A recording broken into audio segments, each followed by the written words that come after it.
Okay, so in the previous episode, we talked about ways to save time in your process. Another major time saver that we didn't really talk about in episode 3 that I'm just gonna lightly touch on and is involved in this first point of get comfortable with client relationships. So how do you get comfortable in a client relationship? A few things you have to diffuse. Number one, when you have a process predefined, you take the client through the process rather than the client taking you through their process. This is huge. You never know who it's going to be. Some people want to do a screen share to send your edit, for them to send you their edits. Some people want you to send 12 designs. And then they review and say, I like design number 4, number 7. And if you could put those together with a little bit of number 10, that would be good for me. Some other people may like other processes. And so in this case, it's really important to start with get comfortable with the client relationship by managing expectations. And so one of the things I do here is I very clearly communicate where we are with the client. One of the biggest time wasters, if you're a website designer, is going to be client calls. Okay, some people love doing phone calls, and props to you. Personally, I'm fine on phone calls. I mean, I'm doing a podcast right now, so I'm not afraid of talking to people. But the thing is, with phone calls, sometimes it's just better in an email. It's sometimes clearer in an email. It's sometimes simpler in an email. And so one thing I highly recommend is as you go through this process, define when the phone calls are gonna happen with the client. And that way it makes it very clear to them when they can communicate with you. And then if they ask for more or they're excessive, you can call it out and say, hey, part of the process is a phone call here, here, and here. However, if you want more phone calls, it's X number of dollars per 30 minutes or per hour or whatever that may be. I really don't get there, especially if you are talking about a few $1,000s or more for a project, but also just be very clear with the client that, hey, we're going through the process like this. I'm happy to adjust a bit to make this work for you, but just know on my end, this is what I need for us and for this to work out really well. And so you give yourself a really healthy relationship with the client from the beginning. Also, you can get comfortable with the client relationship by just simply communicating your next steps to the client before they happen. So the client, say, for example, sends you all their content. Once they send the content, you review it, you take a look at it, then you actively send them the next step. Send them what they should expect. Hey, in 2 weeks, I'm going to send you the website, or in 10 days, you're going to get this, or in 2 months, you're going to get this, whatever your process is. I like to work quick, so it's usually 2 weeks or less in between interactions. But with that said, make it very clear. Make it very, very clear to the client for what they could expect. Because if it's not clear, what's going to end up happening is they're going to message you halfway through, and they're going to be a little bit frustrated because they were thinking you'd get back to them in a week, and you were planning 2 weeks, and a week and a few days goes by and you're still not done, but they're upset and they're frustrated and now they're rushing you. And so always making it clear what the next step is, it makes for a really comfortable client engagement, client relationship. And also it may be good. Another tool is just having your process listed either on the website or your proposal. So we really haven't talked about building a proposal in these 4 episodes, but it's great if you're doing any project over $1,500, probably less too, but let's just say if you're starting out, you don't have to stress it too much, but once you get to about $1,500 or more, you want to have a proposal that details these different things like your process and what that process is, because then you could hold them accountable and they could hold you accountable. One other place where clients can take up a lot of your time, and this isn't just a diss on clients, designers have a lot of places they screw up as well by not having clear deadlines, by taking really long on designs, things like this. But one thing that's really helpful in a proposal that saved me and has actually made me money in the process is if the client delays in getting you content or revisions or next steps, there could be a fee incurred. Now, honestly, I don't want to put a fee on a client for stuff like this. But what this does when it's built into the proposal is it makes a very clear marker for the client and you to say, hey, if you spend 2 months on the review and I keep messaging you to catch up and see where you're at, that requires an extension of the project. And that way you could clarify with the client from the beginning. When it happens, you avoid any kind of weird conversation. You just say, hey, it's been 10 days since I sent you the website. I still haven't received the revisions.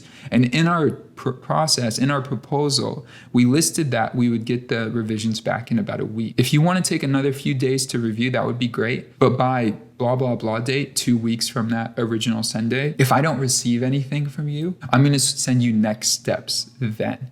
Anytime I've sent that, clients are good to respond. So I'm going to send you next steps or something to that extent. They've been really good to respond where they're like, okay, yeah, I'll get it to you by that day. Or if they communicate and they say, oh, I'm sorry, this has happened. Something's happened in my family. Something's happened in my life. I'll get you all these details by this and this date. That works. That actually works for me. If it's a far out date, we could have that conversation. But again, these are ways to make it a really comfortable relationship with the client. How did I find these methods? Well, it was because I didn't have them. At some point or some part of the process, I didn't have them. A client took advantage of it, or a client just did it their own way. And because of that, it led to just a lot of unnecessary drama. In the last episode, we talked about the 80-20 rule in a different form or fashion by talking about delivering at 80. But I'm going to talk about what Tim Ferriss talks about in the 4-Hour Work Week, which is try to find those clients. And in the book, the 80-20 principle, the way he says it is, try to find those clients with relatively low effort you can make extremely happy. And those are the ideal clients. You don't have to overstress. You don't have to put your life on hold for the client. You find clients who understand that you're offering a great service. You offer a great service. You show up to do the service, but you're also not on beck and call for them. Is that how you say it? Beck and call, whatever it is. You're not on your end spending all your time and energy trying to get their needs met anytime they want it. Those types of relationships don't work out well because they're very unhealthy. They're just very unhealthy. So get really comfortable in the client relationship by trying to find those clients that you can see from the beginning. Try to start to find those identifiers that you can see. This client is going to be a headache, or this client is going to be hard to work with, or any of those things. One of the markers, I think, for clients that you want to stay away from is if the client is never following a process or like a system. You send them a message and then they send you questions on something completely different.